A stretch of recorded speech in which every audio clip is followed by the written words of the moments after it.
Pertama, saya mendapat syukur atas limpah kurnianya dapat kita berkumpul pada petang ini dalam majlis meraihkan para graduan yang telah berjaya ditaudiahkan sebagai Certified Officer in Quality Assurance Higher Education ataupun CQA.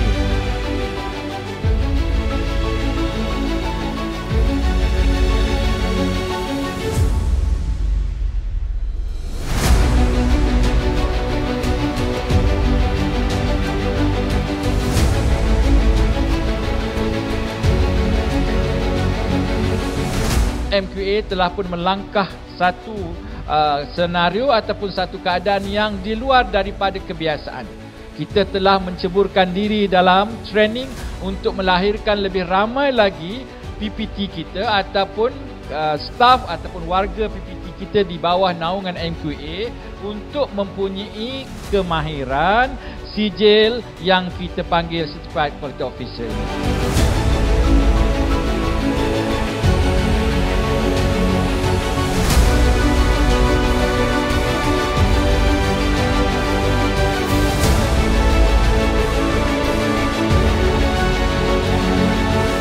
Tahun ini merupakan kesinambungan dari tahun 2022. Jika tahun lalu 19 graduan telah berjaya mengikuti CQA, tahun ini seramai 23 graduan berjaya menamatkan modul latihan mereka. Peningkatan penyertaan yang meningkat tahun ini menunjukkan modul latihan ini telah berhasil memberi impak positif pada tabir urus jaminan kualiti di pemberi pendidikan tinggi atau PPT yang terlibat.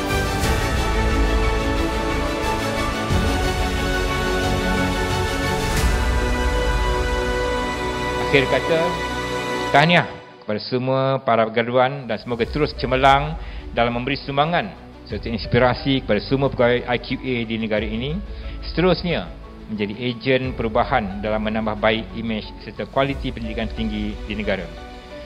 Tahniah saya ucapkan kepada semua.